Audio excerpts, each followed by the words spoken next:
మత్తయి సువార్త 9వ అధ్యాయము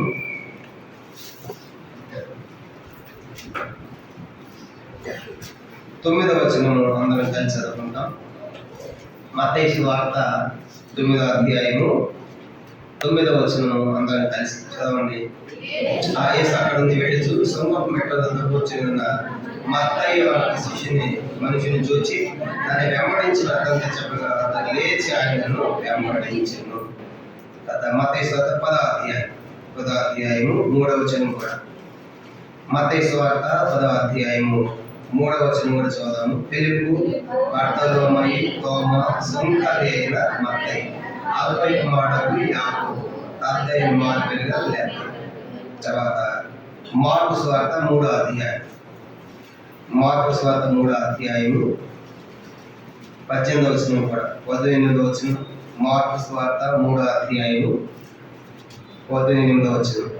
ఆంద్రేయ, ఫిలిప్పు, బర్తలోమయి, మత్తయి, తోమ, ఆల్ఫయి కుమారుడు యాకోబు, తద్దయి కనానీయుడైన సీమోను. తర్వాత ఇదే లూకా సువార్త 5వ అధ్యాయం. లూకా సువార్త 5వ అధ్యాయము 20. లూకా సువార్త 5వ అధ్యాయము 27, 28 వచనాలు కూడా. లూకా సువార్త 5వ అధ్యాయం 27, 28 చదవండి. అటు పిమ్మట ఆయన బయలుదేరి లేవి ఒక సుంకపు మెట్ల దగ్గర కూర్చొని చూచి దాన్ని వెంబడించమని చెప్పగా అతడు సమస్తం లేచి ఆయనను వెంబడించెను. అదే లూకా 6వ అధ్యాయము 15వ వచనం కూడా. లూకా 6:15 కూడా చదువుదాము.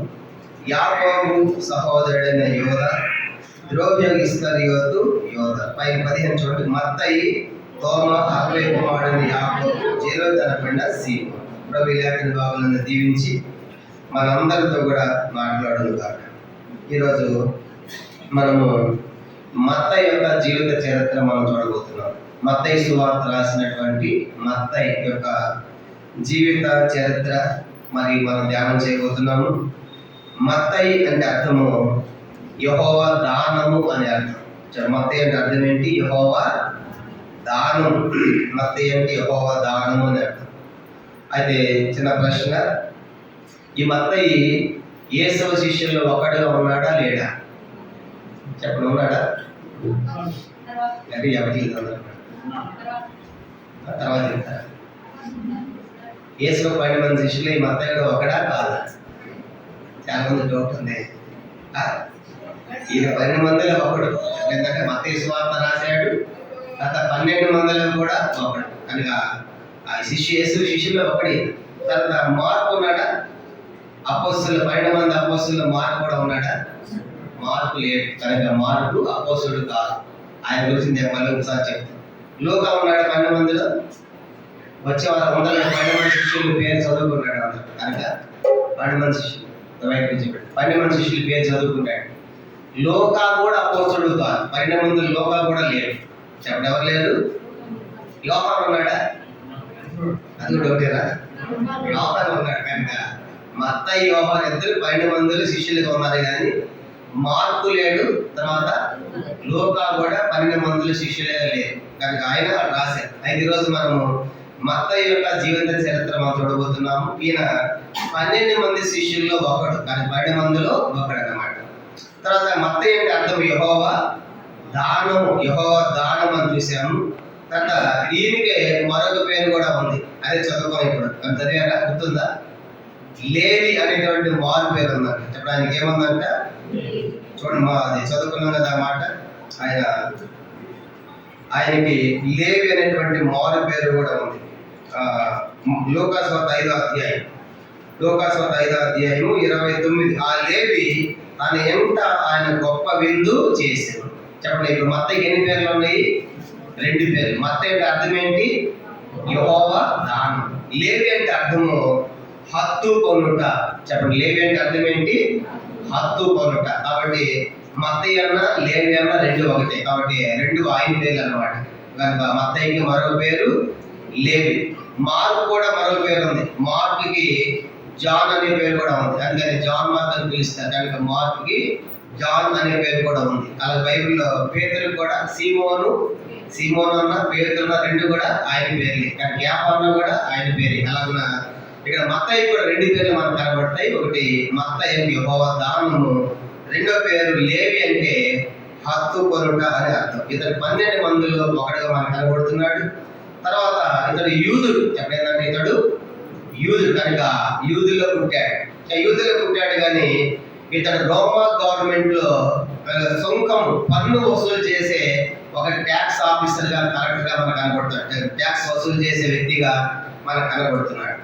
వాస్తవానికి యూదులకి రోమీలు శత్రువులు. కానీ యూదులకి చెప్పండి, రోమీలు అంటే వాళ్ళు అది రోమా గవర్నమెంట్ కింద యూదులు పని చేయడం అస్సలు ఇష్టం ఉండేది కాదు. అందుకే యూదులు ఏం చేసేవాళ్ళు అంటే రోమీల మీద తిరుగుబాటు చేసేవాళ్ళు. మేము మీ కింద దాసులుగా ఉంటాం, మాకు స్వతంత్రం కావాలి, కానీ మేము స్వతంత్రంగా ఉండాలని చెప్పేసి ఆ తిరుగుబాటు అనేది 66లో ప్రారంభమైంది. కనుక క్రీస్తకము 70 పీక్ స్టేజ్కి వెళ్ళిపోయింది అన్నమాట. ఆ తిరుగుబాటు, ఆ ఉధృతి చాలా ఎక్కువగా అయిపోయింది. కానీ యూదులంతా ఏకమైపోయాక గవర్నమెంట్ మీద తిరుగుబాటు చేస్తున్నారనే సమయానికి క్రీస్తకం 70లో టైటస్ అనే చక్రవర్తి యోధా దేశం మీద దాడి చేసి కనుక యెరూషలేము దేవాలయం ధ్వంసం చేసి కనుక యూదులందరూ కూడా ఓచపోతు కోసి చలాచలు తీశారు. కానీ కారణం ఏంటంటే 66లో ఆ తిరుగుబాటు ప్రారంభమైంది.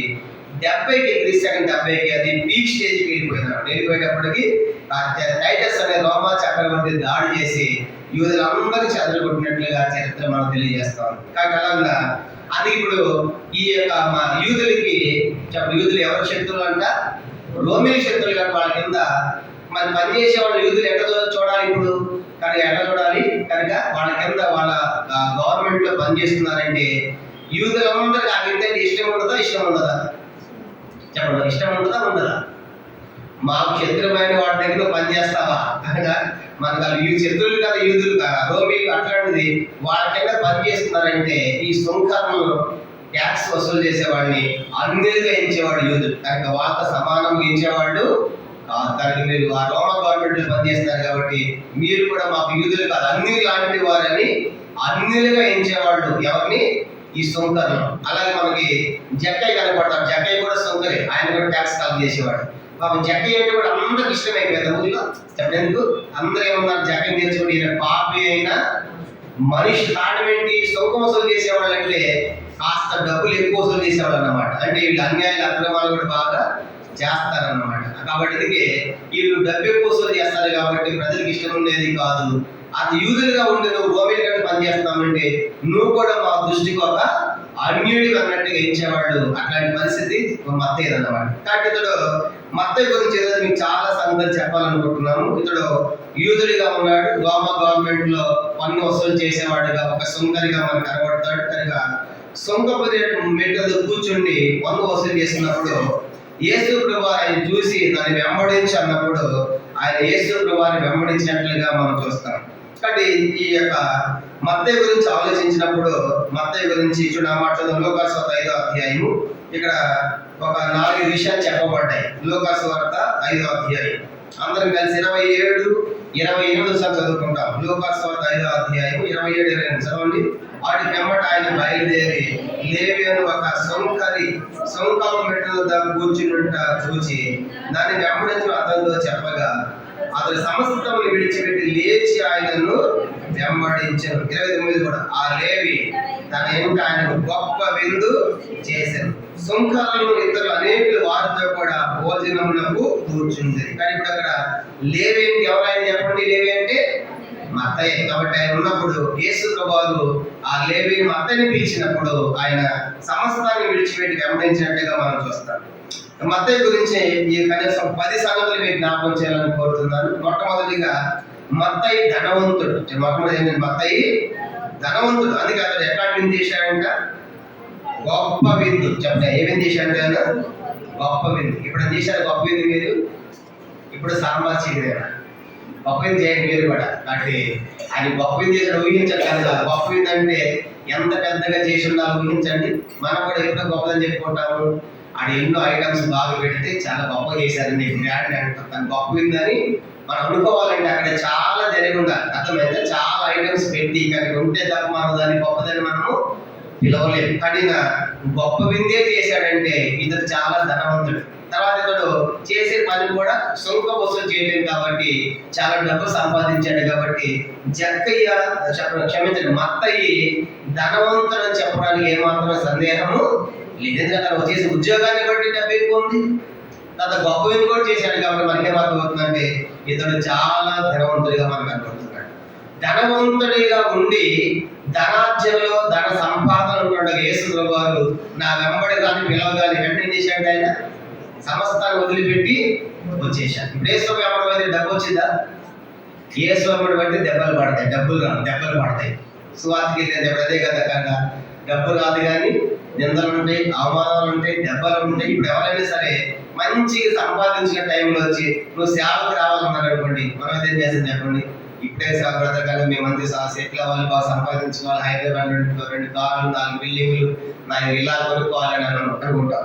ఇప్పుడు మత్తయి కూడా అదే స్థితి అన్నమాట. బాగా సంపాదించుకుంటున్నాడు కనుక అట్లాంటి స్థితిలో ఉండగా ఆయన యేసు పిలిచినప్పుడు ఏం చేశాడంటే ఆయన లోక 5 చదువుకున్నాం కదా, ఆయన సమస్తమును విడిచిపెట్టి ఆయనను గమనించమంటే ఈయన ధనవంతుడిగా ఉన్నాడు కానీ దేవుని కోసం సమస్తాన్ని విడిచిపెట్టిన వాడు. గుర్తుపెట్టుకోవాలి, మత్తయి ధనవంతుడే కానీ దేవుని కోసం తనకున్న సమస్తాన్ని కూడా విడిచిపెట్టిన వాడిగా మనకు కనబడుతున్నాడు.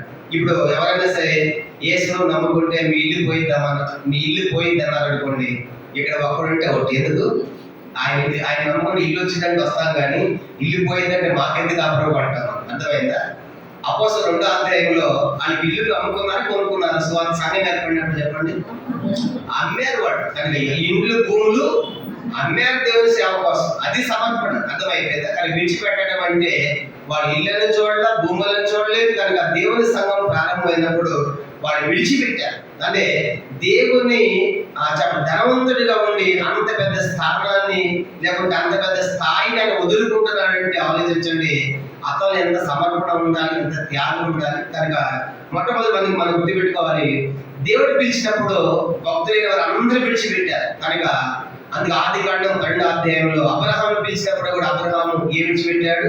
తన బంధువులను, తర్వాత తన ఇంటి వారిని, తన దేశాన్ని, తన కలిగిన సమస్తాన్ని విడిచిపెట్టాడు. అర్థమైంది? కనుక మనం విడిచిపెడతాము. కనుక దేవుడు పిలిచాడు అనుకోండి, కనుక నీ బంధువులు వద్దు, నీ దేశం వద్దు, కనుక నీకున్న ధనం వద్దంటే మనం వదలగలమా?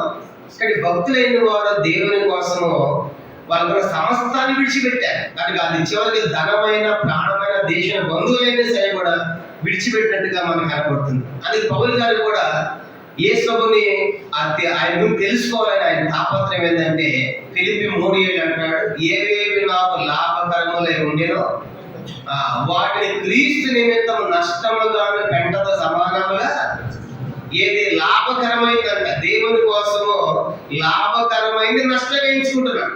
చెప్పగలను, నువ్వు దేవుని కోసము నేను నా లాభాన్ని నష్టంగా ఎంచుకుంటానని చెప్పగలను. మనం ఏమంటామంటే దేవుని దగ్గరకు వస్తే మనకేమన్నా లాభం కలుగుతుందేమో, ఈ దయ్యం పోతుందేమో, ఈ జబ్బు పోతుందేమో, ఈ డబ్బు వస్తుందేమో, ఇల్లు ఇస్తాడేమో, ఉద్యోగం ఇస్తాడేమో. ఈ రోజుల్లో కార్పొరేట్ సేవలు అందరూ బోధలేయే కదా, మీకు దయ్యం పట్టిందా మా దగ్గరికి రండి, మీకు ఆ మనవలు ఉన్నాయో మాకు చెప్పండి, మేము ప్రార్థన చేస్తాం. ఈ బోధ తయారైంది. ఇది అపోస్తల బోధ కాదు. అపోస్తల బోధ శ్రమ, ఆ తర్వాత మహిమ చెప్పాలి. అది చెప్పట్లా. యేసులో కూడా శ్రమలు ఉన్నాయి, కష్టాలు ఉన్నాయి చెప్పట్లా. కానీ యేసు దగ్గర నీ కష్టాలన్నీ పోతాయి చెప్తున్నారు. యేసు కష్టాలన్నీ పోవని ఆయన ఎక్కడ చెప్పలేదు. కనుక లోకంలో మీకు శ్రమ ఉందని చెప్పాడు. నన్ను దేశించి మిమ్మల్ని కూడా దేశిస్తులోకమని చెప్పాడు. అది చెప్పలేదు అపోస్తల బోధ. కనుక నిజమైన క్రైస్తవుడు కనుక దేవుని కోసం ఏదైనా త్యాగం చేయడానికి ఆయన ఇష్టపడేవాడుగా ఉండాలి. ఆలోచించండి, పౌలు గారు లాభకరమైనది పౌలు నీకు ఎందుకు నష్టంగా ఎంచుకుంటున్నావు? చదవం ఫిలిప్పి పత్రిక 3వ అధ్యాయం. ఫిలిప్పి 3వ అధ్యాయంలో పౌలు యొక్క సాక్ష్యం మనం చూస్తాం. పౌలు గారి ఆశ ఏంటంటే ఫిలిప్పి రాసిన పత్రిక 3వ అధ్యాయం 7వ వచనం, ఆయనను ఏవేవి నాకు లాభకరములై ఉండేనో వాటిని క్రీస్తు నిమిత్తం నష్టముగా ఎంచుకోండి. దేవుని కోసము నా లాభము నష్టమైతే పర్వాలేదు, దేవుడు నాకు కావాలి. అది పౌలు యొక్క ఆశ అన్నమాట. కాబట్టి నాకు లాభమైంది నష్టమైనా పర్వాలేదు, కనుక నాకు లాభం లేకపోయినా పర్వాలేదు, నాకు క్రీస్తు కావాలి అనే ఆశ పౌలులో మనకు కనబడుతుంది. అది ఇప్పుడు సేమ్ అదే ఆశ మనకి మత్తయిలో కనబడుతుంది. ఆయన ధనవంతుడిగా ఉండి తన సమస్తాన్ని కూడా విడిచిపెడుతున్నాడు అంటే అర్థం ఏంటంటే కనుక ఇంత డబ్బు ఇంత ధనం కనుక వదిలిపెట్టి ఎలాగో ఇంతపోతే మాకు ఏమొస్తుందో ఆలోచించలేదు. కానీ యేసు శిష్యుడిగా మారిపోవడం వెళ్ళిపోవడానికి ఆయన ఉన్న త్యాగం మనకు కనబడుతుంది. కానీ మొట్టమొదటిగా ఇతడు మంచి ధనవంతుడు కనుక అయితే దేవుని కోసం సమస్తాన్ని కూడా విడిచిపెట్టిన వాడిగా మత్తయి మనకు కనబడతాడు. కానీ ఈరోజు దేవుని కోసం మనము ఏమి విడిచిపెట్టాం? సమస్య తన కుండను విడిచిపెట్టింది దేవుని కోసం కనుక.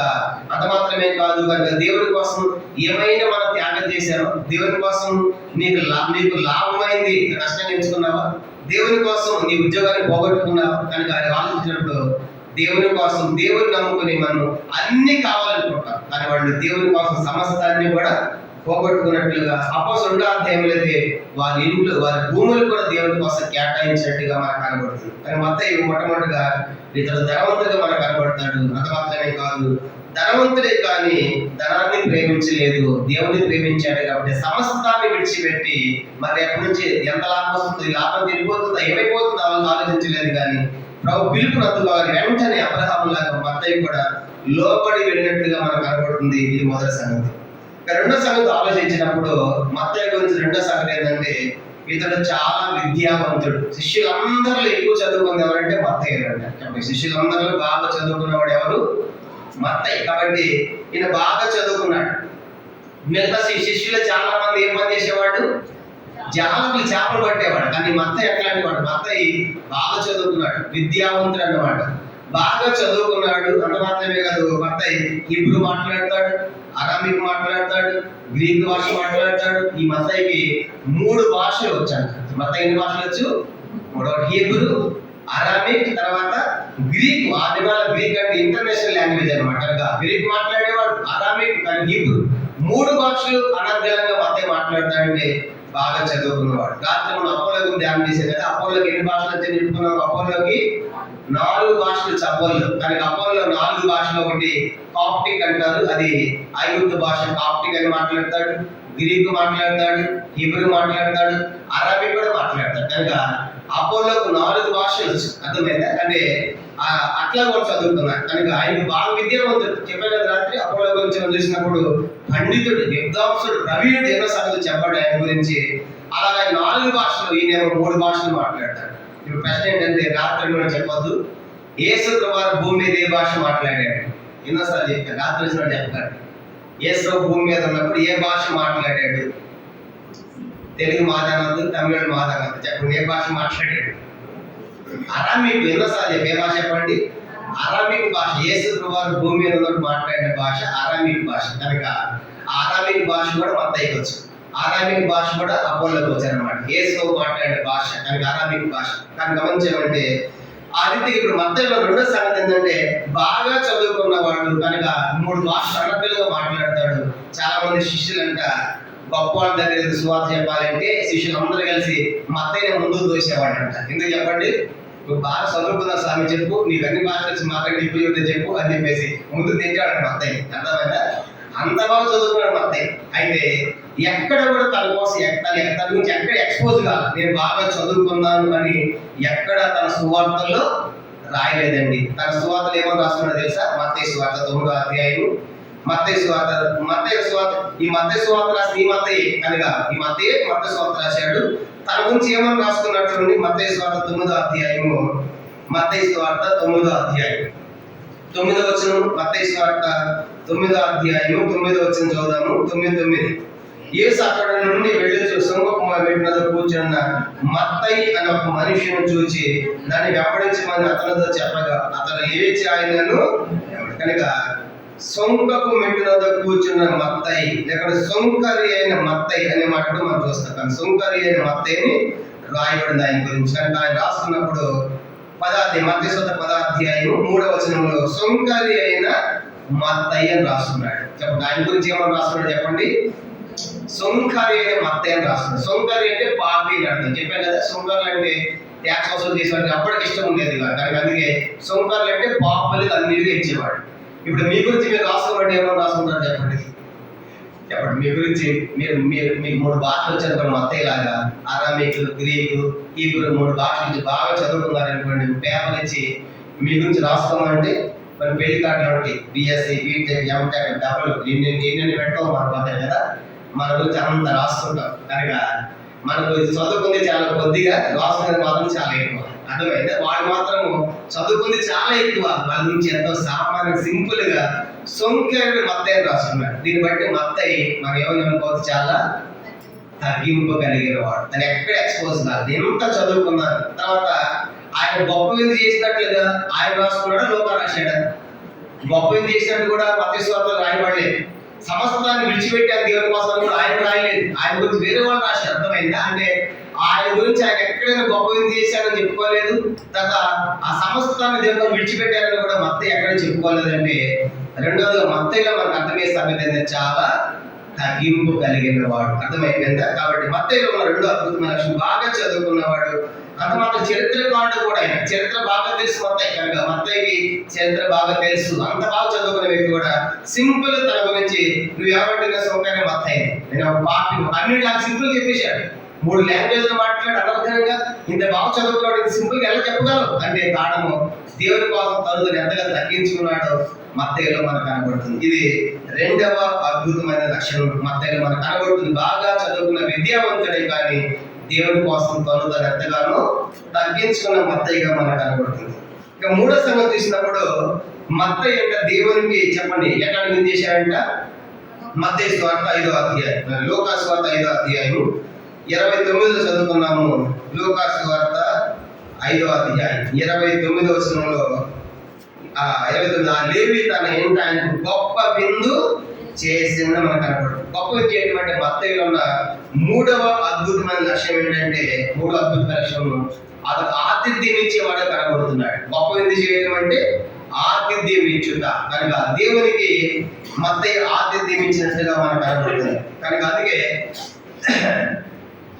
వస్తున్న ప్రభు దేవుడు కాబట్టి ఆయన చాలా గొప్ప విధి చేయాలనుకున్నాడు. అంటే మత్తయిలో మనకి ఆతిథ్యం ఇచ్చే స్వభావం మనకు కనబడుతుంది. అందుకే మనం కూడా దేవుని బిడ్డలకు, ముఖ్యంగా దేవుని సేవకులైన వారికి, నాయకులైన వారికి మనము ఆతిథ్యం చేయాలి. బైబిల్ సెలవిస్తా ఉంది కదా, ఆతిథ్యం చేయ మరొకటి కొందరు తెలియకే దేవదూతలకు ఆతిథ్యము చేసినట్టు రాయబడింది. కనుక ఆతిథ్యం ద్వారా గొప్ప ఆశీర్వాదాలు పొందినట్లుగా ఎంతో మంది మనం చూస్తాం. అలాగే అబ్రహాము ఆతిథ్యం ఇచ్చాడు కానీ ఇస్సాకును పొందాడు. కానీ లోతు కూడా ఆతిథ్యం ఇచ్చాడు కానీ లోతు యొక్క ఆతిథ్యం అంత గొప్పదిగా మనకు కనబడదు. ఏటి పైన రొట్టెలు ఇచ్చినట్టు చూస్తాం. అందుకే లోతు శపించబడ్డాడు, ఆశీర్వాదాలు పొందలేదు. కాబట్టి ఈ మధ్యాహ్న కాల సమయంలో మరి మత్తయి గురించి మనం ఆలోచించినట్లయితే మూడవదిగా అతడు గొప్ప విందు చేశాడంటే మనకి ఏమర్థమవుతుందంటే అతడు ఆతిథ్యం ఇచ్చే గుణం మనకు కనబడుతుంది. అందుకే క్రైస్తవ జీవితంలో ఆతిథ్యం అనేది చాలా చాలా ప్రాముఖ్యమైన పరిచర్య. కాబట్టి చాలా సార్లు మనం ఆతిథ్యం నిర్లక్ష్యం చేస్తాం. వచ్చిన వారికి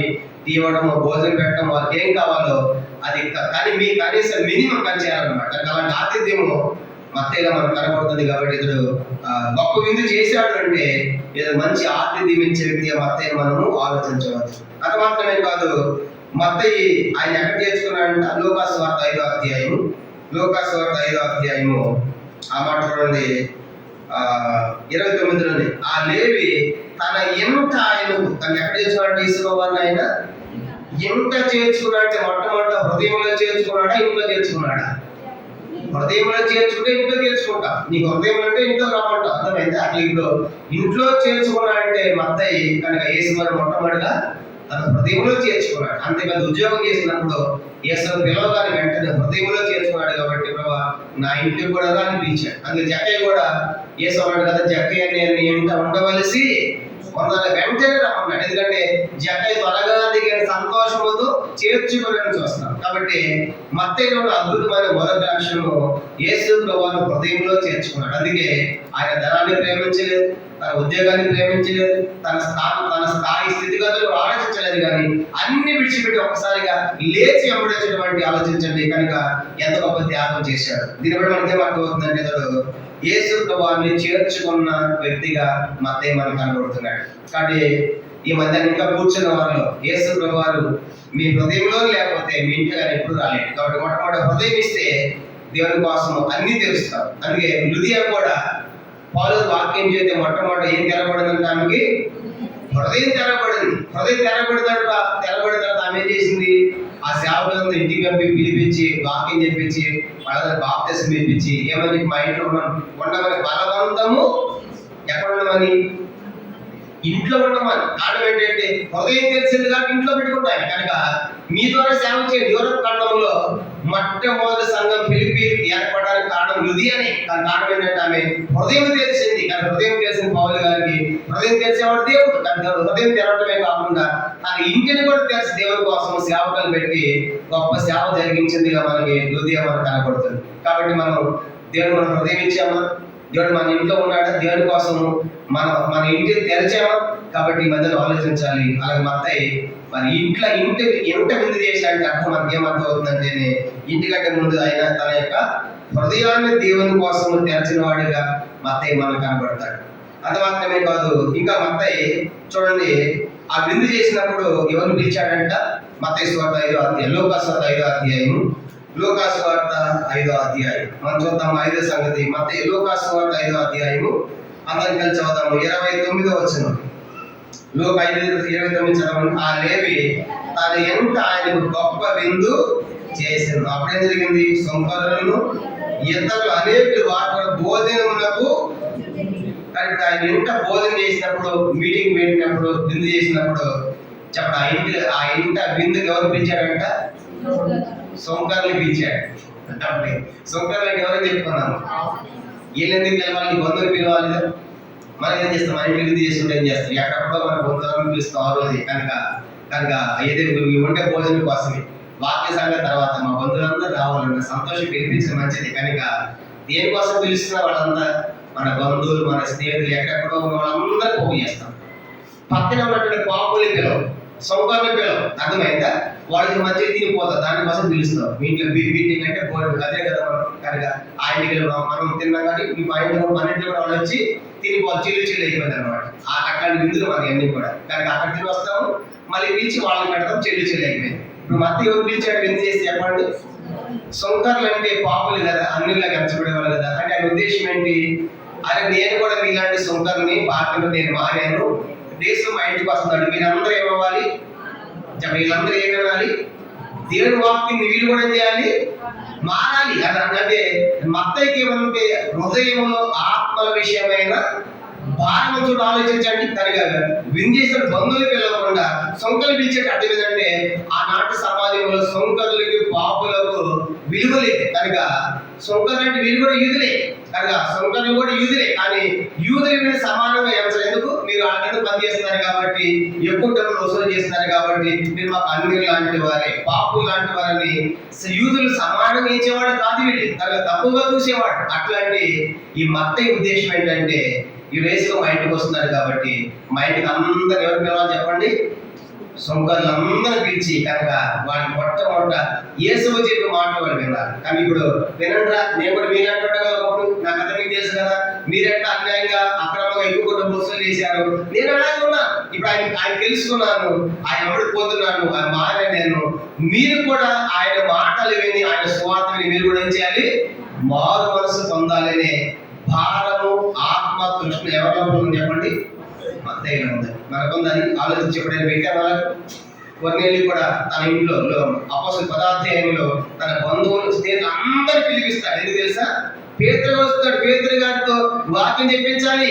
కనుక అపోస్తలుల కార్యములు 10వ అధ్యాయం, అపోస్తలుల కార్యములు 10వ అధ్యాయం. వాళ్ళంతా మారాలి, వాళ్ళంతా దేవుని తెలుసుకోవాలనేటువంటి ఆశ కొన్నేళ్ళు కూడా అలాంటి భారం. అపోస్తలుల కార్యములు 10వ అధ్యాయము 23, 24 వచనాలు. పేతురుని తీసుకురామని పంపిస్తాడు కొర్నేలి దర్శనం ప్రకారము. పేతురు వచ్చేలోపు ఏం చేసిన పని ఏంటంటే అపోస్తలుల కార్యములు 10వ అధ్యాయం 23 నుంచి. మరునాడు అతడు లేచి వారితో కూడా బయలుదేరాను. చెప్పేవారిని 10 సహోదరులను వారితో కూడా వెళ్ళేది. మరునాడు వారు కైసరులో ప్రవేశించింది. అప్పుడు కొర్నేలి తన బంధువులను, ముఖ్య స్నేహితులను పిలిపించి వారి కొరకు కనిపెట్టుకొని ఉండేను. అప్పుడు పేతురు లోపలికి వచ్చాడు. పేతురు వచ్చే సమయానికి ఎవరు రెడీ చేశాడు? ఆయన బంధువులను, ముఖ్య స్నేహితులను. ఎందుకు?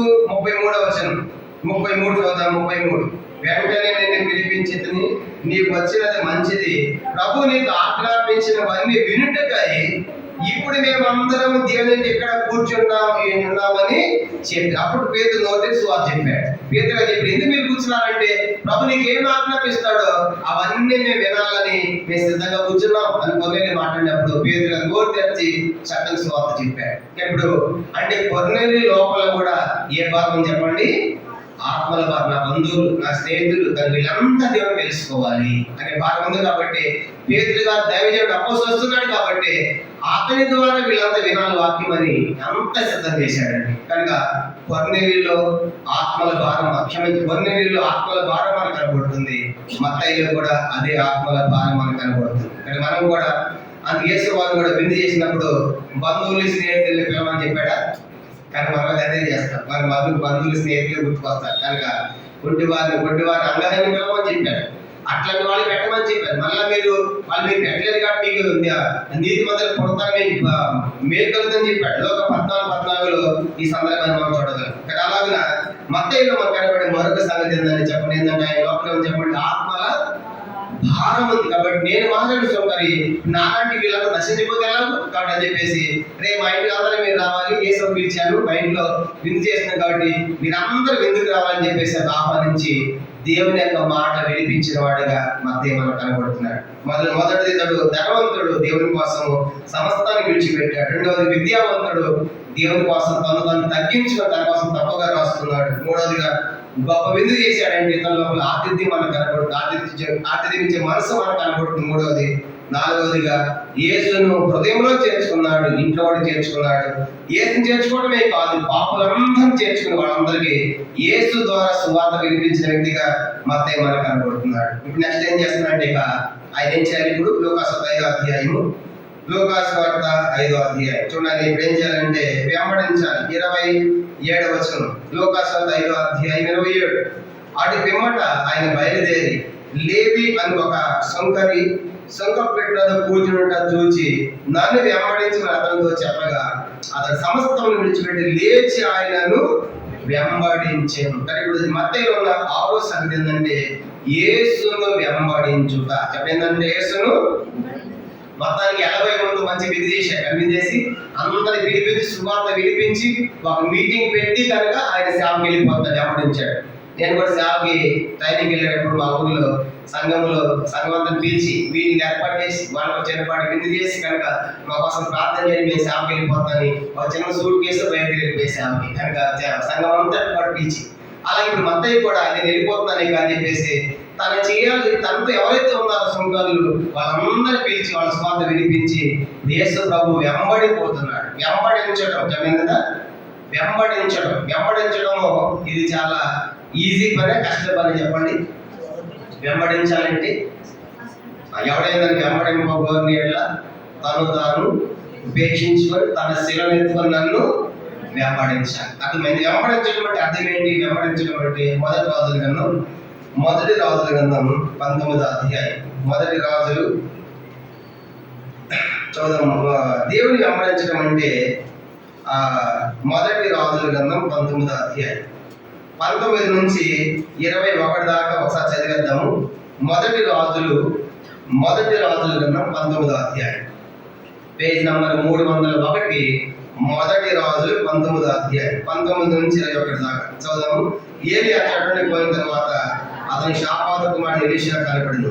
అతడు తన ముందున్న 12 అరకల ఎడ్ల చేత దున్నించుచు 12 అరక తాను తోలుచుండెను.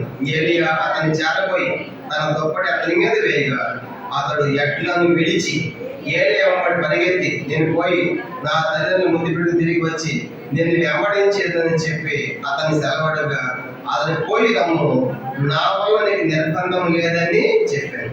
అందుకు అతడు అతన్ని విడిచి వెళ్ళి కాడి ఎడ్లను తీసి వధించి వాటి మాంసమును గొట్టినగల చేత వంట చేసి జనులకు వడ్డించెను. వారు భోజనం చేసిన తర్వాత అతను లేచి ఏలియా వెంబడి వెళ్ళి అతను ఉపచారము చేయించు. ఇక్కడ మనకు ఏలియా గురువుగాను ఎలీషా శిష్యుడిగా మనకు కనబడతాడు. ఎలీషా గురించి మనం ఆలోచించినప్పుడు ఎలీషా ఎట్లా వెంబడిస్తున్నాడు ఏలియా ఆలోచించినప్పుడు ఎలీషా కూడా ఒక సాదాసీదా మనిషి కాదు. ఎలీషాకు ఎన్ని అరకలు ఎట్లా ఉన్నాయంట? ఎలీషాకు ఎన్ని అరకలు ఎట్లా ఉన్నాయంట? 12 అరకల ఎడ్లు ఉన్నాయంట. 12 వరకు ఆయన దున్నుతున్నాడు. 12 అరకల ఎడ్లు అంటే ఈనాటి లెక్కలతో పోలిస్తే సుమారుగా 225 ఎకరాలు ఉన్నట్టు అనమాట. ఎవరికి చెప్పండి? ఎలీషా. ఇక్కడ 225 ఎకరాలు వరకు చేయాలని చూస్తాం. 225 ఎకరాలు నాకు 225. మీరందరూ పేదవాళ్ళు. ఎలీషా అంటే కదా, ఆయన 225 ఎకరాలు ఉంది ఈనాటి లెక్కలతో పోలిస్తే. అంత పెద్ద భూస్వామి ఆసా. ఎవరు చెప్పండి అంటే ఎలీషా. ఇప్పుడు ఆయన దేవుడి సేవ పిలుస్తా ఉంటే 225 ఎకరాలు విడిచిపెట్టాలి, ఎడ్లను విడిచిపెట్టాలి, పంటలు విడిచిపెట్టాలి. అంత ఈజీ. వెంబడించడం అంటే ఏదో బయట తీసుకుని రావడం కాదు, వెంబడించడం అంటే. అర్థమైపోయిందా? మనకి వెంబడించడం చాలా ఈజీ అనుకుంటున్నాం. ఏదో ఆదివారం కాసేపు వచ్చి నేను వేసిన వెంబడి వెళ్ళి పాడకూడదు అంత. కానీ ఆదివారం మళ్ళీ లోకాన్ని వెంబడిస్తాం. ఆదివారం 2-3 గంటలు వేసిన వెంబడిస్తాం, తర్వాత లోకం వెంబడిస్తాం. వెంబడించడం అంటే ఆలోచించండి. ఇప్పుడు ఆయన దుక్కి దున్నుతున్నాడు. 225 ఎకరాల భూస్వామి ఆస్వామి అయినటువంటి ఎలీషా దేవుడు పిలిచినప్పుడు ఏం జరిగిందంటే ఆయన తర్వాత దేవుని సేవలు కూడా కష్టపడే వాళ్ళని పిలుస్తున్నారు. చూడండి, ఒట్టి సోమని పిలవట్ల, కనుక సోమకి కనుక ఆయన ఏమో కష్టపడి సంపాదిస్తున్నాడు కనుక ఒక ధనవంతులు పిలిచాడు, డబ్బు సంపాదించి పిలిచాడు. ఈయనేమో కష్టపడి 12 వరకు దున్నుతున్నాడు, పొలం దున్నేవాడిని పిలిచాడు. చేపలు కొడుతున్నాడు, కష్టపడేవాడిని పిలిచాడు. ఏ సోము కూడా పని చేసేవాడే కావాలి, కష్టపడేవాడు. సోమవారం ఆయన ఎందుకు పనికి రమ్మతో ఒకసారి ఒక స్థలానికి వెళ్ళాడు. ఒక ఆయన అంటున్నాడు, అయ్యా మామూలు చేపలు తీసుకెళ్ళి అన్నాడు. ఎందుకు సార్ అన్నాడు. అంటే మామూలు 10 సార్లు తప్పాడు. అయ్యా ఇది ఎందుకు పనికి రావట్లేదు, చేపలు తీసుకున్నాడు. అంటే 10 సార్లు తప్పితే వాడు దేవుడికి 10 సార్లు పోతాడా? వాడు లోకానికి పనికి రాలేదుగా పనికి వస్తాడు. నీకే పనికి రాలేదు తండ్రిగా, నీకే పనికి రాక 10 సార్లు తప్పాడు. ఇది ఎందుకు పనికి రాడు నువ్వు చెప్తా, నీకు పనికి రాడు దేవుని పనికి వస్తాడా? అర్థమైందా? 10 సార్లు తప్పితే దేవుని సేవకు రావడం కాదు. అర్థమైపోయిందా? అట్లా మనం చెప్పుకోవాలనుకోండి, 10 సార్లు ఫెయిల్ అయ్యామనుకోండి, చెప్పాలంటే ఏమని చెప్తాము? 10 తరగతి పాస్ అయ్యాక. అంతేగాని 10 సార్లు ఫెయిల్ అయ్యి ఆ తర్వాత పాస్ అని చెప్తాం మనం. అట్లా చెప్పము. చెప్పండి, 10వ తరగతి నేను పాస్ అయ్యా. ఎప్పుడు 10 సార్లు తప్పి దాన్ని పాస్ అయ్యింది అని చెప్పడానికి డైరెక్ట్ చెప్పాలి. అక్కడ కూడా మన కొటేషన్. అంటే ఇప్పుడు నేను చెప్పే సంగతి ఏంటంటే, దేవుడికి కూడా సేవకు వచ్చేవాడు కష్టపడేవాడు ఉండాలి. దేవుని సేవ అంత ఈజీ కాదు. కనుక ఆహారం కానీ వస్త్రం కానీ సమస్తం కూడా తాను త్యజించుకోవాలి. శిలువ ఎత్తుకోవడం అంటే అంత ఈజీ కాదు. అది ఇప్పుడు ఆయన 12 అంత దున్నుతా ఉంటే ఏం జరిగిందంట, పిలిచి దేవుడి దగ్గర పిలబడినప్పుడు ఏం జరిగింది చూడండి. తొక్క ఆయన మీద వేసాడు అనమాట. 20 వచ్చింది. అతడు ఎడ్లను విడిచి ఏమి విడిచిపెట్టాడంట? ఎన్ని జాతల ఎడ్లు? యాకమని చెప్పాలి. ఎన్ని జాతల ఎడ్లు? 12 జతలు. ఒక ఎత్తు ఎంత ఉంటుంది చెప్పండి? ఒక ఎత్తు ఎంత ఉంటుంది సుమారుగా? ఆలోచించండి. ఒంగోలుకి ఎత్తు అంటారు కదా, అది ₹1,00,000 పైన. కానీ 1,00,000 ఎక్కువ ఎక్క. 12 అంటే ఆలోచించండి. ఇప్పుడు ఒక్కొక్క అదే రైతులు కూడా ఎట్లా ఎంత బాగా చూసుకుంటారంటే అవే కదా ఆదాయం వాళ్ళకి కింద ఎంత బాగా చూసుకుంటారు. కొన్ని స్థలాల్లో ఎడ్లు కూడా పిల్లలాగా సాగుతారు అనమాట. కనుక త్వరగా వదిలిపోతే వెనకెళ్ళిపోతారు అనమాట. కనుక అలవాటు అయిపోతాయి. పేదలు కూడా పశువులు కూడా చూడండి కూడా అలవాటు అయిపోతారు. రైతులకి అట్లా అట్లా పెంచుతారు. కాక మోగ జీవాలను కూడా వాటి విశ్వాసం అనేది గొప్పదిగా ఉంటుంది. అది ఇప్పుడు 12 అరకల ఎడ్లు ఏం చేశారు? అవన్నీ ఏం చేయాలంటే ఆయన్ని వెంబడించాలని ఇప్పుడు ఏం చేయాలి? అవన్నీ కూడా విడిచిపెట్టాలి. అంటే లాభం విడిచిపెడతాడు. ఇప్పుడు నష్టమైన అవన్నీ కూడా నష్టమే కదా. 12 ఎకరాల భూమి, 220 ఎకరాల భూమి వదిలిపెట్టాలి, 12 ఎకరాల ఎడ్లను విడిచిపెట్టాలి కదా. అవన్నీ విడిచిపెట్టి ఏది ఎకరాలు పోవాలంటే అంత ఈజీగా వెంబడించడం అంటే విడిచిపెట్టి ఏం చేశాడంట? పరిగెత్తిపోయినాడు. నా తల్లిని ముదిపెట్టి వస్తాను, ఆ తల్లిని వెంబడిస్తానని సెలవుడింది అని అన్నాడు. నా వాళ్ళకి నిర్బంధం ఏమీ లేదు. దేవుని సేవ అనేది నిర్బంధంతో పిలిచేది కాదు. అదే దేవుని సేవ చేయాలి చెప్పండి, స్వచ్ఛందంగా రావాలి. నిర్బంధం ఏం లేదు. వస్తేరా లేకపోతే చేయాలనుకుంటే చెయ్యి అని చెప్పి పిలిచినప్పుడు ఆయన పరిగెత్తుని వెళ్ళిపోయిన తర్వాత దాన్ని కలుసుకున్నాడంట. వచ్చి ఇప్పుడు ఆయన చేసిన పని ఏంటి? 21 వచ్చి మొదటి రాజులు 19వ అధ్యాయం 21 చూడండి. 21 అందుకు అతను విడిచి వెళ్ళి కాడి ఎడ్లను తీసి వధించి వాటి మాంసం గొడ్డునగల చేత వంట చేసే జనులకు వడ్డించి. చాలా ఇప్పుడు ఆ 12 అరకల ఎడ్లు చేశాడు ఆయన, ఏరియా వధించాడు. ఇప్పుడు ఎన్ని లక్షలు అయిపోవడం? ఒక ఎద్దు ₹1,00,000 అనుకోండి, లక్షలు తక్కువే. కనుక చాలా ఖరీదైనది. కనుక 225 ఎకరాలు పొందాలంటే అవి ఎంత హేమహేమీలు ఉంటాయి పశువులు. కనుక వాటన్నిటిని వధించాలంటే ఇప్పుడు చెప్పండి, తనకి ఎంత ఇష్టంగా పెంచుకున్నాడు కదా. కనుక ఎంత ఇష్టంగా పెంచుకున్న వాటిని ఇప్పుడు వెంబడించాలంటే చెప్పండి ఇదేం చేయాలి? ఎందుకు వధించాడు? వదిలిపెట్టి వెళ్ళిపోవచ్చుగా చెప్పండి. వదిలిపెట్టి వెళ్ళిపోవచ్చు. ఎందుకు వధించాలి? సేవ చేయొచ్చు కదా, ఇవి వదిలేసి వెళ్ళిపోవచ్చు కదా. మళ్ళా మనసు ఏమైనా వెనకాల పీకుతుందేమో, లాగుతుందేమో ఏమని, అది ఇది ఎందుకు కష్టం, నాకు 12 అర్థం ఎట్లా భూమి వెళ్ళిపోదాన్ని మరి వెనకాల లాగిద్దామని చెప్పేసి, ఇప్పుడు నేను దేవుని ప్రేమిస్తున్నాను కాబట్టి ఇక ముందుకెళ్ళి వెనక్కి వెళ్ళకూడదండి. వెంబడించడం అంటే తనకి ఇష్టమైనవన్నీ చంపుకోవడం, అదనమాట. అర్థమైందా? దేవుని వెంబడించడం అంటే చెప్పండి, దేవుని వెంబడించడం అంటే తనకి ఇష్టమైనవన్నీ కూడా చంపుకోవడం. ఆ భూమి కానీ, ఎడ్లు కానీ అన్నీ నాకు ఇష్టమే, కానీ ఇప్పుడు దేవుని ఎప్పుడు పోవాలంటే ఇవన్నీ చంపేయాలి. ఉదాహరణ మంచి బెస్ట్ ఎగ్జాంపుల్ అబ్రహామే. నీవు ప్రేమించు ఇస్సాకు, నేను చేయమని నీకు అక్కడే నీకు ప్రేమించే ఇస్సాకు అంటే ఇప్పుడు ప్రభా లేఖలకు పుట్టాడు, ఇప్పుడు ఇతను కానీ తీసుకెళ్ళి సేవ ఒప్పుకూడదా? మరి ఎవరిలాగా ఉన్న దేవుడు కనిపెట్టుకోవాలండి.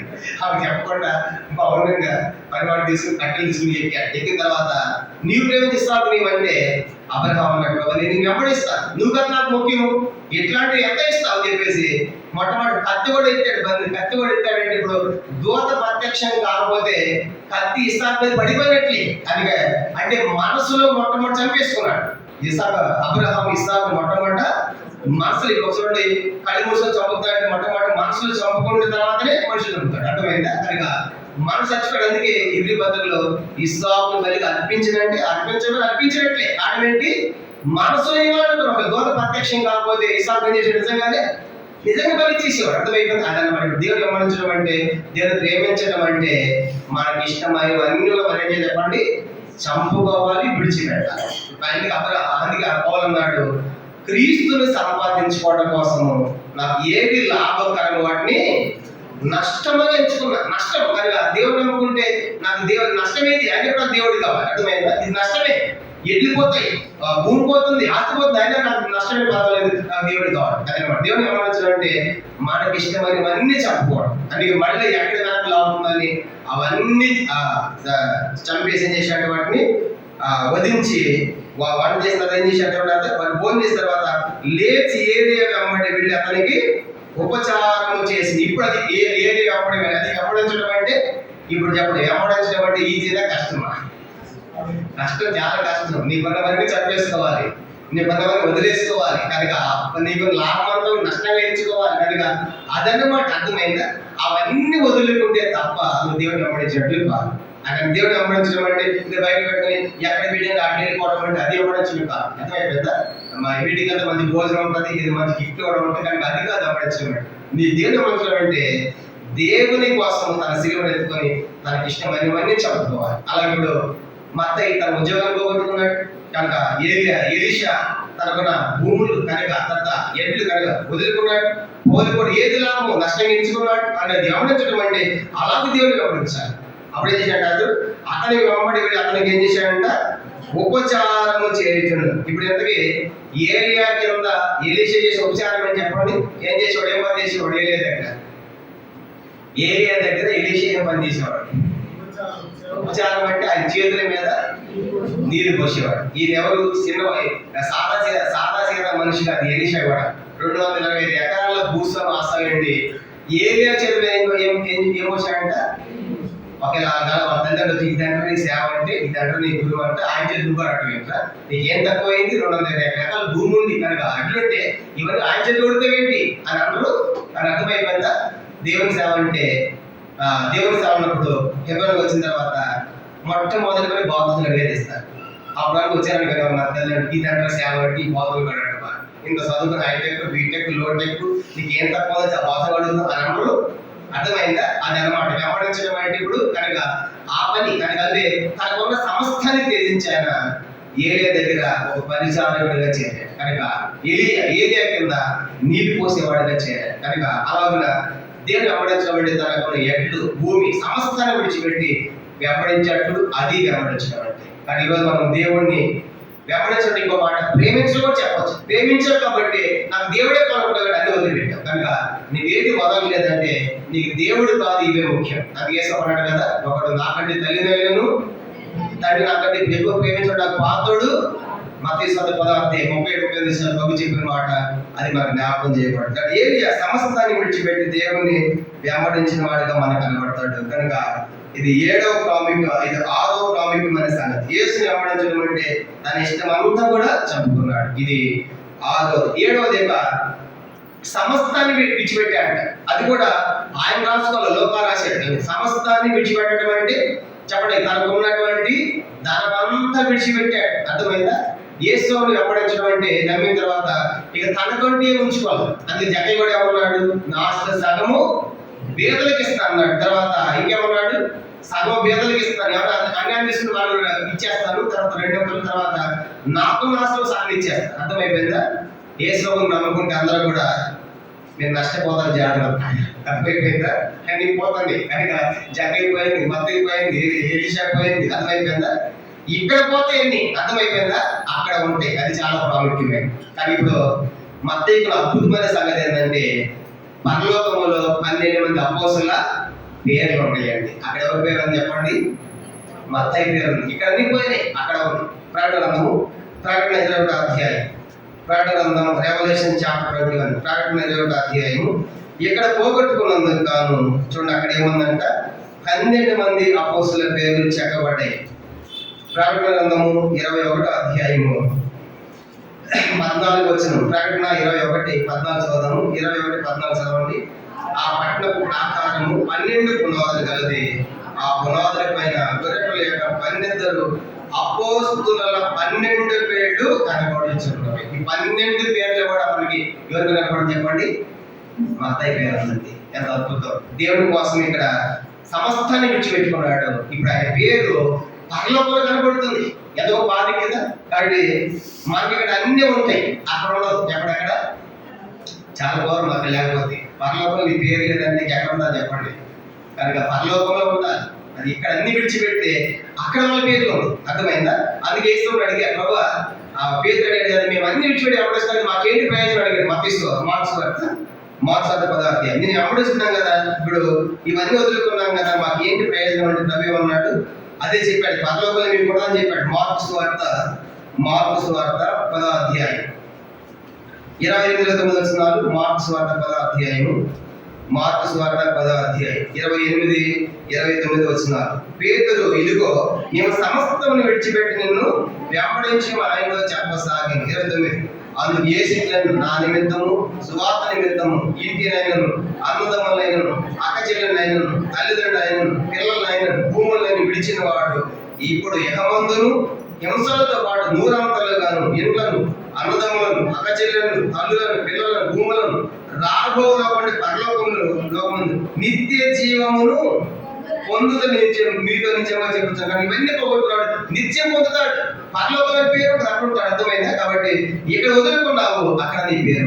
ఎంత అద్భుతమైన సంగతి! కాబట్టి మరి సమస్తాన్ని విడిచిపెట్టినటువంటి ఈ యొక్క మత్తయి గురించి ఆలోచించినప్పుడైనా లోపలన్నీ వదులుకున్నాడు. కానీ ఇప్పుడు ఆయన పరలోకములో ఆయన పేరు మనకు కనబడుతుంది. అది మాత్రమే కాదు, వాళ్ళంటే 12 గొప్పగా తీర్పు పిలుస్తారంట. మత్తయి వార్త 10వ అధ్యాయం. అక్కడ వాళ్ళకి దేవుడు తీర్పులుగా పెట్టాడు. మత్తయి వార్త 10వ అధ్యాయం మనం గమనించామంటే మత్తయి వార్త 19వ అధ్యాయం, మత్తయి వార్త 19వ అధ్యాయం చూడండి. వాళ్ళకి ఇచ్చిన అధికారం మనం చూసినప్పుడు ప్రభు వారు 28-29 ప్రభు చెప్పాడు. మత్తయి వార్త 19వ అధ్యాయం, మత్తయి వార్త 19వ అధ్యాయము 28-29. యేసు ఆజ్ఞలను ప్రపంచ పునర్జననమందు మనిషి కుమారుడు మహిమ గల సింహాసనం మీద ఆశయం ఉన్నప్పుడు నన్ను వెంబడించిన మీరు 12 సింహాసనం మీద ఆసీనులై ఇశ్రాయేలు 12 గోత్రముల వారికి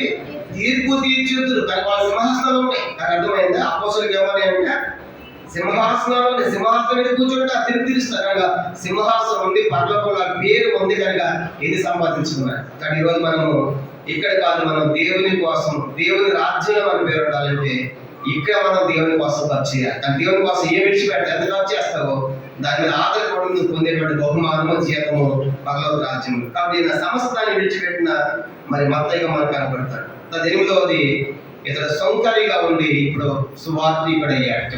ఒక సౌకర్యంగా ఇప్పుడు ఏమైపోయాడు చెప్పండి? అయినా కనుక డబ్బు వసూలు చేసేవాడు, పోగేసాడు, ఎవరిని వదిలిపెట్టి స్వార్థ ప్రకటిస్తున్నాడు. కనుక 8వదిగా సౌకర్య సువార్తికుడు అయ్యాడు. తర్వాత 9వదిగా ఇతడు విందు చేశాడు, ఖర్చు పెట్టాడంటే ఇతడు కృతజ్ఞత కలిగిన వాడు. కనుక ఇతడు విందు చేశాడంటే అయ్యే ఖర్చు నుంచి ఆలోచించలేదు. ఎంత ఖర్చు అయినా పర్వాలేదు, దేవునికి కృతజ్ఞతాస్తుతులు చెల్లించాలి అనుకున్నాడు. కనుక అందుకే గొప్ప విందు చేసి ఆయన సేవకుడిగా మనకు కనబడుతుందంటే మత్తయిలో మనకి కృతజ్ఞత కలిగినటువంటి మత్తయిగా మనకు కనబడతాడు. ఇక 10వది యేసు శిష్యుడిగా పేరు మోసిన వాడు. ఇప్పుడు మధ్యవర్గం ఏమైంది, ఆయన యేసు శిష్యుడిగా మారిన మత్తయి. 10 సంగతులు చేసిన మొదటిది ధనవంతుడు అని దేవుని కోసం సమస్తాన్ని విడిచిపెట్టాడు. రెండవదిగా విద్యావంతుడు తను తాను తగ్గించుకున్నవాడు. గొప్ప విందు చేశాడంటే ఆతిథ్యం ఇచ్చేవాడు. యేసును చేర్చుకున్నాడంటే హృదయంలో చేర్చుకున్నాడు. ఆత్మ విషయమై భారం, పాపులను సొంతలు పిలిచాడంటే ఆత్మ విషయం భారం కలిగిన వాడు. అది యేసును వెంబడించడం అంటే తనకి ఇష్టమైన దాన్ని చంపుకొని ఉద్యోగం, డబ్బును ఉద్యోగాన్ని అవన్నీ వదిలిపెట్టి వెంబడించడం అంటే ఎలీషాలాగా తనకి ఇష్టమైన చంపు వేసుకుని దేవుడు వెంబడిపోయాడు. అది మాత్రమే కాదు, సమస్తాన్ని విడిచిపెట్టి వెంబడించాడు. అది మాత్రమే కాదు, ఇక మరి సొంతరిగా ఉన్నటువంటి వాడు ఇప్పుడు సువార్త ప్రకటిస్తున్నాడు. ఒకప్పుడు నేను పాపిని, మీరు కూడా మారడే సువార్త ప్రకటిస్తున్నాడు. యేసు శిష్యుడిగా మారాడు. పరలోకంలో ఆయన పేరు ఉంది, ఆయన సింహాసనంలో మత్తయి ఉంది. అయితే ఎట్లాంటి మత్తయి రాసిన సువార్తే మత్తయి సువార్త. ఎందుకు రాసిన మత్తయి సువార్త అది కూడా ఒక 5 నిమిషాలు చెప్పి ముగిస్తాను. మత్తయి ఎవరని చెప్పుకున్నాం చెప్పండి. మత్తయి ఏ జాతికి చెందినవాడు చెప్పుకున్నాము. ఫస్ట్ లో చెప్పా, అప్పుడే మర్చిపోతే ఎట్లేదు. యూదుడు మత్తయి ఎవరు చెప్పండి. యూదుడిగా ఎక్కడ పనిచేశాడు చెప్పుకున్నాము. రోమా గవర్నమెంట్ పనిచేస్తున్నందుకు సొంతరిగా పిలువబడ్డాడు. ఆ వాస్తవానికి అతను ఏ జాతి, యోధా జాతి. కానీ ఇప్పుడు యోధా జాతి యూదుడు అని పక్క యూదుడు మత్తయి. ఇప్పుడు ఈ మత్తయి సువార్త ఎందుకు రాశాడంటే యూదులందరూ దేవుని తెలుసుకోవాలని రాసిన సువార్త మత్తయి సువార్త. అర్థమైంది. తన ఫోకస్ అని ఎక్కడ పెట్టాడంటే నేను యూదుడు, మరి నా జాతి వాళ్ళు ఎట్లా, వాళ్ళ దేవుని నమ్మాలి కదా, వాళ్ళు దేవుని తెలుసుకోవాలి అని చెప్పేసి యూదులకి యేసు ఎవరికి ఇష్టం లేదు. యూదులకి ఎవరంటే ఇష్టం లేదు చెప్పండి. యేసు అంటే ఇష్టం. అబ్రహాం అంటే ఇష్టమైన యూదులకి అబ్రహాం అంటే ఇష్టమేనా? ఇష్టమే. దావీదు అంటే ఇష్టమేనా? మోషే అంటే ఇష్టమేనా? వాళ్ళందరూ తెలుసు, బాగా ఇష్టపడదు వాడు. కనుక మా తండ్రి అబ్రహాం యేసు వదిలి వాదించారు కదా యోహాను 8వ అధ్యాయంలో. మా తండ్రి ఎవరు అనుకున్నాం, మేము అబ్రహాం పిల్లలు అన్నారు. అంటే అబ్రహాం అంటే ఎవరికి ఇష్టం? బాగా యూదులకి ఇష్టం. తర్వాత దావీదు అంటే కూడా అది ఇప్పుడు ఇశ్రాయేల్ ఫ్లాగ్ మీద ఒక స్టార్ ఉంటుంది. ఆ స్టార్ అని తెలుసు. ఆ స్టార్ ఏంటి తెలుసా? దావీదు వేకువ చుక్క ఉన్న బైబిల్లో కనుక స్టార్ అనమాట. అదనమాట స్టార్ ఏంటంటే ఇది దావీదు వేకువ చుక్క అన్నట్టే ఇప్పుడు ఆ ఫ్లాగ్ మీద ఇశ్రాయేల్ దేశం జాతీయ జెండా మీద నక్షత్రం గుర్తుంటుంది. ఆ నక్షత్రం ఏంటంటే దావీదులో నక్షత్రం ఉదయించిన ఉన్నది యాకోబులు. కనుక ఆ యాకోబులు ఎవరికి దావీదు అవేపు చుక్క దావీదు చెప్పడానికి ఆ యొక్క నక్షత్రం వాళ్ళు పెట్టుకున్నారు ఫ్లాగ్. అంటే వాళ్ళకి అబ్రహాం అంటే బాగా ఇష్టము, దావీదు అంటే కూడా బాగా ఇష్టం. కాదు ఇప్పుడు ఎట్లా సువార్త చెప్పాలని చెప్పేసి ఎట్లా రాశాడు? మత్తయి సువార్త మొదటి అధ్యాయం. అట్లాంటి యూదులకి మరి యేసు అంటే ఇష్టం లేదు కాబట్టి ఎవరి ఇష్టమో వాళ్ళతో మొదలుపెట్టి ఈ సువార్త రాశాడు. మత్తయి సువార్త మొదటి అధ్యాయం మొదటి వచనం చూడండి. మత్తయి సువార్త మొదటి అధ్యాయం. మీరు వద్దనుకుంటే యేసు ఎవరు అనుకుంటున్నారు యూదులారా అని చెప్పి ఏమన్నారు? అబ్రహాము కుమారుడు దావీదు కుమారుడైన యేసు క్రీస్తు వంశావళి. ఇప్పుడు యూదులు చూద్దాం ఉంటే అబ్రహాము కుమారుడు దావీదు తెలుసు, దావీదు కుమారుడు యేసే అర్థమైపోయిందని సువార్త చెప్పడానికి రాసిన సువార్తే మత్తయి సువార్త. ఎంత చక్కగా తెలివిగా ఆలోచించి కానీ మత్తయి రాశాడంటే యూదులారా మీకు అబ్రహాం తెలుసు కదా, అబ్రహాం నుంచి దావీదు వచ్చాడు, దావీదులో నుంచి 20 మంది రాజులు వచ్చారు. యోధ రాజులు ఉన్నారు కదా. దావీదు తర్వాత సొలొమోను వచ్చాడు, సొలొమోను తర్వాత రెహబాం వచ్చాడు. రెహబాం టైంలో 2 విడిపోయింది, ఇశ్రాయేల్ గారు యోధా గారు. ఆ యోధా రాజ్యంలో 20 మంది రాజులు వచ్చారు. ఆ 20 రాజులు ఆఖరికి వచ్చేటువంటి ఆ రాజుల పేరు చెప్పాడు. ఆ రాజుల పేరు ఎవరంట కనుక చూడండి. ఆ రాజులు ఆసా, అబియా, యెహోషాపాతు, యెహోరాము ఇలా పేర్లను చెప్పుకుంటూ వచ్చేవాళ్ళు.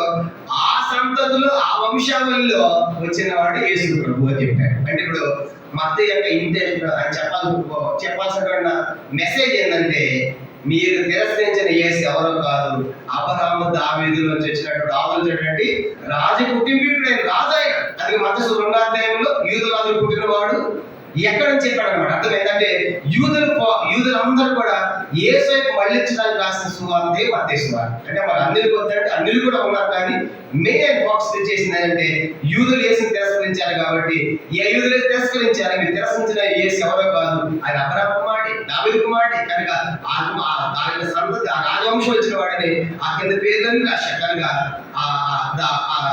యోధ వంశం రాజులన్నీ పేరు రాసుకుంటూ వచ్చి ఆ రాజుల క్రమంలో వచ్చిన వాడే యేసు అని ప్రకటించాడు అన్నమాట. అలాగా ఈ సువార్త రాసిన తర్వాత ముగించేద్దాం. ఇంకా ఈయన ఈ సువార్తలు కూడా పాత నిబంధనలోని సుమారుగా 130 ప్రవచనాలు ఎత్తి రాశాడు.